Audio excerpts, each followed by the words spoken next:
Roumanie, Hongrie, Moldavie, Bulgarie, les arrivées de réfugiés en provenance d'Ukraine augmentent de jour en jour. Selon le HCR, il serait plus d'1 million en Pologne. Dans ce centre d'accueil de Varsovie, les bénévoles travaillent sans relâche, mais l'afflux de réfugiés ukrainiens fuyant la guerre est massif et ils ne savent plus où donner de la tête.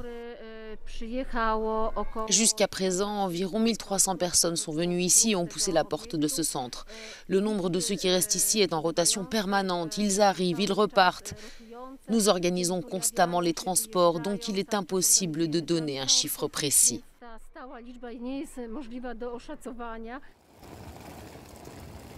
À la frontière entre l'Ukraine et la Roumanie, ils affluent aussi par milliers. Ici, les inquiétudes se multiplient sur la manière de protéger les réfugiés les plus vulnérables afin qu'ils ne deviennent pas la cible de trafics en tout genre, le trafic d'êtres humains notamment. Le risque que cela arrive est très élevé. Beaucoup de femmes sont victimes de la traite chaque année. Et c'est un risque non seulement pour elles, mais aussi pour les enfants. Donc dans des moments comme celui-ci, les gens agissent. Comme vous le voyez ici, beaucoup de Roumains se sont mobilisés et j'en suis très fière.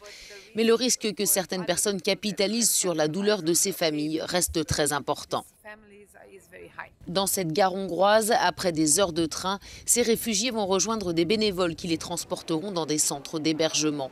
La police conseille aux femmes de s'assurer que la batterie de leur téléphone est pleine et de noter la plaque d'immatriculation des véhicules dans lesquels elles vont monter. Et il vaut mieux effectivement si l'on en croit ce bénévole allemand. Nous avons été surpris qu'il n'y ait aucune vérification et qu'on ne nous demande rien. Je pense que nous sommes les gentils qui emmènent les réfugiés, mais il peut aussi y avoir des méchants qui, eux, sont là pour de mauvaises raisons. Au total, plus de 2,5 millions de civils ont déjà fui les combats et les bombardements lancés par Moscou contre l'Ukraine le 24 février.